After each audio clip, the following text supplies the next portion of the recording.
O empresário Joesley Batista confirmou em entrevista à revista Época, na edição de hoje, as denúncias feitas contra o presidente Temer nos depoimentos de delação premiada ao Ministério Público Federal. Ele disse na entrevista que Temer era o chefe da quadrilha no esquema de corrupção na Câmara. Fez denúncias também contra o PT e Lula, que, segundo ele, institucionalizaram a corrupção, e contra o senador afastado do PSDB, Aécio Neves. Você vai ver os principais trechos desta entrevista ainda nesta edição do Jornal Hoje. A revista Época publica na edição de hoje a primeira entrevista com o empresário Joesley Batista depois que a delação do empresário provocou um terremoto político no Brasil. Na entrevista, Joesley confirmou com detalhes denúncias que fez ao Ministério Público Federal contra o PT, a quem acusou de ter institucionalizado a corrupção, espalhando organizações criminosas por ministérios, estados e empresas estatais. O PMDB, que classificou como uma turma muito perigosa, e Aécio Neves, do PSDB, que, segundo afirma, é tão corrupto quanto os outros. Joesley reafirmou que Temer queria o silêncio de Eduardo Cunha e que o presidente é o chefe da quadrilha do PMDB e deu mais informações sobre a gravação que fez de sua conversa com o presidente. A entrevista ocupa 12 páginas da edição desta semana da revista. Joesley Batista começa explicando como e quando os políticos começaram a se organizar no que chama de organizações criminosas. Para ele, tudo o que estamos assistindo hoje se iniciou há 10, 15 anos, quando começaram a surgir grupos com divisão de tarefas. Um chefe, um operador, um tesoureiro. Organizações criminosas que existem para ganhar dinheiro cometendo crimes.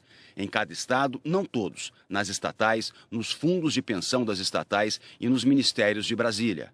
Joesley afirma que este processo começou no governo do PT, que Lula e o PT institucionalizaram a corrupção com criação de núcleos, divisão de tarefas entre os integrantes em estados, ministérios, fundos de pensão, bancos, BNDES. O resultado é que hoje o Estado brasileiro está dominado por organizações criminosas. O modelo do PT foi reproduzido por outros partidos. Joesley disse que, na maioria dos casos, os pagamentos viraram uma obrigação. E citou o exemplo de Guido Mantega, ex-ministro da Fazenda nos governos Lula e Dilma, do PT. Ele disse, abre aspas, olha o caso do Guido. O BNDES comprou ações e investiu na sua empresa. Como você não vai me dar dinheiro? A revista perguntou se isso funcionava como se fosse um contrato informal. Joesley respondeu, isso, mas acrescentou que ele e a JBS nunca pagaram um centavo de propina dentro do BNDES. Do presidente Luciano Coutinho ao técnico mais júnior. Joesley afirmou que todas as relações que tinha no BNDES eram republicanas. A revista perguntou, se tudo era tão republicano no BNDES, por que então pagar Guido Mantega e o PT? Joesley respondeu que pagava porque estava nas mãos deles, que era só o Guido dizer no BNDES que não era mais no interesse do governo investir no agronegócio e pronto. Segundo Joesley, bastava uma mudança de diretriz de governo para acabar com o negócio. O empresário disse à época que foi chantageado pelo ex-presidente da Câmara, Eduardo Cunha, e pelo doleiro Lúcio Funaro. Afirmou que se não aceitasse pagar aos dois, o crédito legítimo que tivesse pedido na Caixa Econômica Federal não era apreciado. E citou um exemplo. Disse que deu entrada em um financiamento do FI-FGTS da Caixa, mas que o vice-presidente da Caixa, Fábio Cleto, indicado por Funaro e Eduardo Cunha, descobriu. Que foi então que Lúcio Funaro entrou na vida dele e que o modus operandi sempre foi assim. Ele tentava fazer operações na Caixa. O Lúcio descobria e dizia a ele, abre aspas, vai ter os 3%, né? Fecha aspas. E aí tinha que pagar. Um toma lá da cá, muito às claras. Paga os 3% e o financiamento passa no comitê. Se não paga, alguém pede vista. Joesley explicou o papel das campanhas eleitorais no esquema. Disse que campanha permite ao político sair pedindo dinheiro. E o que ele faz com o dinheiro não se sabe. É por isso que os partidos se multiplicaram. Ter partido dá oportunidade de fazer negócio escuso. Como o partido maior precisa do partido menor para fazer coligação, vira balcão, vira Orcrim, organização criminosa. Joesley também confirmou que manteve pagamentos a Eduardo Cunha e Lúcio Funaro, mesmo depois que eles foram presos. Disse que virou refém de 2 presidiários, que quando já estava claro que eles seriam presos, no ano passado, Eduardo Cunha pediu 5 milhões de reais. 10 dias depois, Cunha foi preso. Joesley contou que, antes de ser preso, Cunha tinha indicado um homem chamado Altair como mensageiro. Passou um mês, o Altair apareceu, disse que a família do Eduardo precisava e que ele estaria solto logo logo. Joesley contou que foi pagando em dinheiro vivo ao longo de 2016. Joesley contou que, para o caso de ser preso, Lúcio Funaro indicou como mensageiro primeiro um irmão, depois a irmã, e que seguiu pagando mesada, e que Eduardo Cunha e Lúcio Funaro diziam que confiavam nele, pediam para que ele cuidasse da família deles e afirmavam que não o delatariam, e que mandavam recados. Você está cumprindo tudo direitinho, não vão te delatar. Joesley disse que toda hora era procurado pelo mensageiro do presidente para garantir que ele estava mantendo esse sistema. Joesley disse que esse mensageiro do presidente era o ex-ministro Gedel Vieira Lima, que o procurava de 15 em 15 dias em uma agonia terrível, sempre querendo saber se estava tudo certo, se ia ter delação, se Joesley estava cuidando dos dois e dizendo que o presidente estava preocupado e que quem estava incumbido de manter Eduardo e Lúcio calmos era ele. A revista perguntou se o ministro Gedel falava em nome do presidente Temer. Joesley respondeu que, sem dúvida, que depois que o Eduardo Cunha foi preso, manteve a interlocução desses assuntos via Gedel e que ele informava o presidente por meio do Gedel. E Gedel sabia que Joesley estava pagando o Lúcio e o Eduardo. Na entrevista, Joesley disse que até o fim do ano passado continuava conversando bastante com os políticos tentando entender qual seria a solução para esse problema. E que até dezembro acreditou-se que a solução seria aprovar a anistia ao Caixa 2 e a lei de abuso de autoridade. Com a lei do abuso, acreditava-se que se iria segurar a Lava Jato. E com a anistia ao Caixa 2, acreditava-se que se legalizava as coisas erradas do passado. Época perguntou quem comandava esse movimento. Joesley respondeu que era o presidente Temer, que cabia a Gedel articular a anistia ao Caixa 2 e a Renan o projeto de abuso de autoridade. Mas que os dois assuntos morreram. A recuperação econômica começou a vir, o brasileiro não iria mais para a rua e eles poderiam abafar a Lava Jato. A revista questionou se foi aí que veio a decisão de tentar a delação. Joesley exclamou: iríamos esperar o quê? Ser presos? A empresa quebrar? Causar desemprego? Dar prejuízo ao BNDES, à Caixa, ao mercado de capitais, aos credores? E acrescentou que quando percebeu que as coisas não iam mudar e não havia o que esperar, que os políticos não estavam entendendo o que estava acontecendo com o país, começou a registrar as conversas dele e foi no Temer. Disse que queria entender se ele tinha alguma solução e que continuar pagando o silêncio do Eduardo Cunha e do Lúcio Funaro estava errado e não ia resolver o problema. Época perguntou se Joesley queria ter certeza de que Temer continuava concordando em pagar o silêncio dos dois. O empresário respondeu que queria ter certeza que essa agenda ainda era do Temer. Joesley se perguntou. De repente eu chegava lá e o Temer dizia: não, Joesley, para, não precisa mais não. Mas ele disse que tinha que continuar isso. E digo para ele que as minhas soluções não são duradouras, não é sustentável. Ele vira para mim e diz: você está no caminho certo. Fiquei ainda mais preocupado. Estava sem interlocução. Aí ele falou do Rodrigo Rocha Loures. Época perguntou por que ele decidiu gravar o presidente. Joesley respondeu que sabia que estava aumentando a chance de trocar de lado e partir para a colaboração com o Ministério Público, que era a única saída que estava enxergando, que a maneira mais efetiva que ele tinha de colaborar no combate à corrupção no Brasil era mostrar para os procuradores que, apesar de 3 anos de esforços, nada mudou. Tudo continua igual. Os políticos no topo não mudaram nada. Isso começa com o número 1. Com o presidente da República. Época perguntou então quem é o número 2. Joesley disse que é o Aécio, porque era a alternativa, teve 48% dos votos dos brasileiros e que precisava fazer uma ação que fosse indiscutível para o entendimento da população e do MP. Registrar como se dão as conversas com o número 1 da República e com o número 2, que seria a alternativa ao 1. Se o Brasil não entendesse que o 2 era igual ao 1, o Brasil ia achar que a solução era substituir o 1 pelo 2, mas o 2 é do mesmo sistema. Joesley contou que tanto o PT quanto o PSDB usaram o mesmo sistema. Caixa 2, nota fria, compra de coligação, que calculou que ia precisar do apoio do Aécio se ele fosse eleito. Aécio pediu para dar 50 milhões de reais no primeiro e 50 milhões no segundo turno e tentou trazer o PR para o lado dele por 35 milhões de reais. Joesley disse que já havia se preparado para pagar, mas que então o PR apareceu através do PT, cobrando 40 milhões de reais. Segundo Joesley, Aécio disse que tentou fazer por 35, mas que o PT cobriu os 40. Joesley disse numa exclamação: "E nós pagamos. Pode isso?"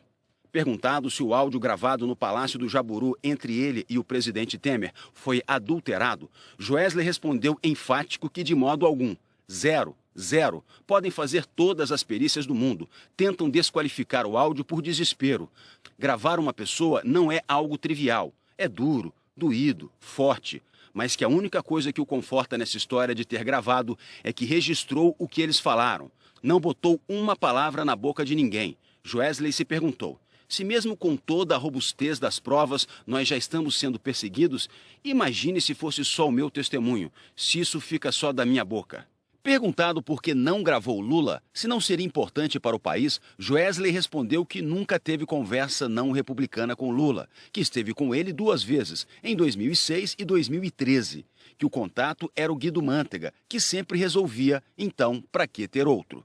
Joesley lembrou que entregou provas aos procuradores e que o PT tinha o maior saldo de propina. Joesley confirmou que a Dilma pediu 30 milhões de reais para o Pimentel. A conversa entre os dois foi no Palácio do Planalto, na mesa redonda do gabinete presidencial, quando ele explicou que acabou o dinheiro. Ela ouviu e falou: "Tá bom, pode fazer." Neste ponto da entrevista, Joesley detalhou sua relação com o presidente Temer, iniciada em 2009, 2010. Disse que no segundo encontro, Temer já deu o celular e passaram a trocar mensagens. Frequentou o escritório e a casa dele em São Paulo e o Palácio do Jaburu. Contou que Temer já esteve em sua casa e foi ao seu casamento. Disse que a relação entre eles era institucional, de um empresário que precisava resolver problemas e via nele a condição de resolver problemas. E acrescentou que acha que Temer via nele um empresário que poderia financiar as campanhas e fazer esquemas que renderiam propina, e que toda a vida teve total acesso a Temer. Joesley disse que o Temer não tem muita cerimônia para tratar desse assunto, não é um cara cerimonioso com dinheiro. Na entrevista à revista Época, Joesley falou também do empréstimo do jatinho e do papel do presidente Temer na Câmara. Segundo Joesley, teve uma vez que Temer pediu para ver se Joesley pagava o aluguel do escritório dele na Praça Pan-Americana, em São Paulo. Joesley diz que desconversou e ele nunca mais cobrou. Época questionou se o empréstimo do jatinho da JBS ao presidente também ocorreu dessa maneira. Joesley respondeu que não se lembra direito, mas que é dentro desse contexto. "Eu preciso viajar, você tem um avião, me empresta aí." Acha que o cargo já o habilita, sempre pedindo dinheiro. Pediu para o Chalita em 2012, pediu para o grupo dele em 2014. Joesley afirmou também que a pessoa a qual Eduardo Cunha se referia como seu superior hierárquico era o Temer. Tudo o que o Eduardo conseguia resolver sozinho, ele resolvia. Quando ficava difícil, levava para o Temer. Época perguntou: o chefe é o presidente Temer? Joesley respondeu diretamente: o Temer é o chefe da Orcrim, organização criminosa da Câmara. Michel Temer, Eduardo Cunha, Gedel Vieira Lima, Henrique Eduardo Alves, Eliseu Padilha e Moreira Franco. É o grupo deles. Quem não está preso está hoje no Planalto. Essa turma é muito perigosa, não pode brigar com eles. Época questionou se Joesley foi pressionado para direcionar o depoimento na Procuradoria-Geral da República. Joesley afirmou que nunca recebeu sugestão do que deveria contar. Fez tudo espontaneamente e acrescentou: "Me apresentei para tentar fazer o acordo e contei aquilo que achei que deveria contar, que empresários obrigados a lidar com agentes públicos no Brasil têm de pagar para conseguir trabalhar." Época também questionou Joesley sobre as operações de compras de dólar e venda de ações do grupo JBS, que teriam resultado em lucro por causa da delação. Joesley negou. Disse que as operações foram feitas dentro das regras e que não houve nada de atípico. Joesley afirmou que os bancos estão restringindo o crédito, então precisava de dinheiro. "Eu tenho as ações e preciso vender para fazer dinheiro. Não tem mistério." A defesa de Lula afirmou que a entrevista tem que ser entendida no contexto de um empresário que negocia o mais generoso acordo de delação premiada da história e que, mesmo assim, Batista foi incapaz de apontar qualquer ilegalidade cometida ou do conhecimento do ex-presidente Lula. Ainda segundo a defesa, considerações genéricas e sem provas de delatores não têm qualquer valor jurídico. O deputado Eduardo Cunha nega qualquer participação ilícita, afirma que prestará nos autos todos os devidos esclarecimentos. O senador Renan Calheiros negou que a lei do abuso de autoridade tenha a intenção de atrapalhar a Lava Jato, uma operação importante para o país e que foi discutida com diferentes setores, inclusive com o judiciário, com a intenção de proteger todos os brasileiros. O PMDB ainda não divulgou nota. O ex-deputado Henrique Eduardo Alves e o ministro Eliseu Padilha não vão se manifestar. A defesa de Gedel Vieira Lima disse que ele permanece convicto de que ninguém poderá enredá-lo em qualquer ilicitude, já que jamais praticou qualquer ilegalidade e que o cliente continua como sempre esteve, à disposição das autoridades para prestar todos os esclarecimentos necessários, já tendo renunciado aos seus sigilos bancário e fiscal.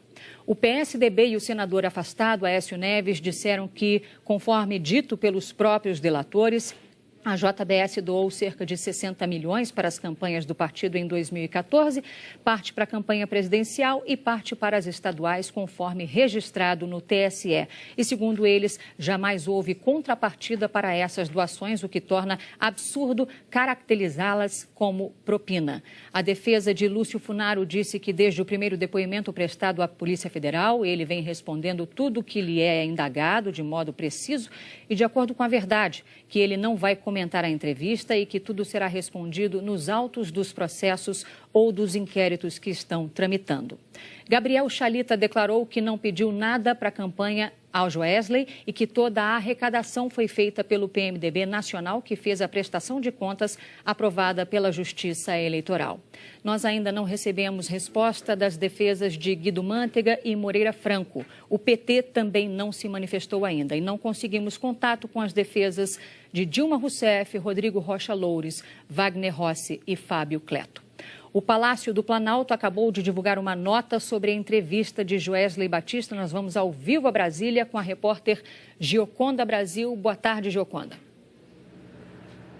Oi, Renata, boa tarde a você, boa tarde a todos que nos assistem. A primeira informação da Secretaria de Comunicação da Presidência da República era de que o presidente Michel Temer não comentaria as declarações de Joesley Batista, mas a presidência mudou de posição e essa nota acaba de ser divulgada. De acordo com esse comunicado oficial, a Secretaria de Comunicação da Presidência afirma que Joesley cita na reportagem, abre aspas, mentiras em série, fecha aspas, e que, após delatar o presidente da República, o empresário cometeu ilegalidades em série no mercado de câmbio brasileiro e que a relação da JBS com o governo foi construída antes de Michel Temer chegar ao Planalto, sendo que nenhum benefício foi dado a Joesley na gestão de Temer.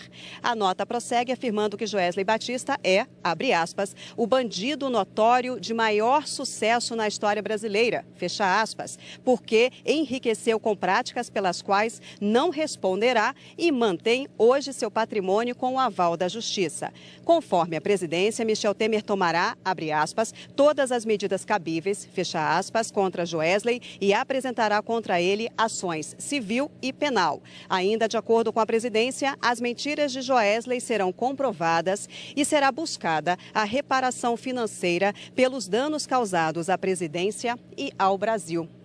Na entrevista à época, Joesley Batista reafirma o esquema de corrupção já relatado por ele e também por outros executivos da JBS no acordo de colaboração com o Ministério Público Federal. A delação da JBS é um dos elementos da denúncia que o Ministério Público Federal deve apresentar contra o presidente Michel Temer. A denúncia será apresentada pelo chefe do Ministério Público, o Procurador-Geral da República, Rodrigo Janot, e deve ser entregue ao Supremo Tribunal Federal Federal ainda neste mês de junho.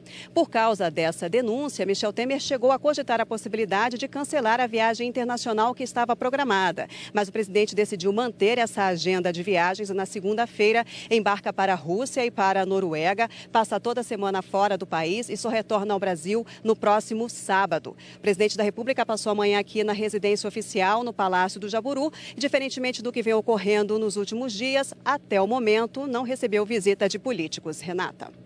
Gioconda Brasil, muitíssimo obrigada pelas suas informações aí ao vivo de Brasília.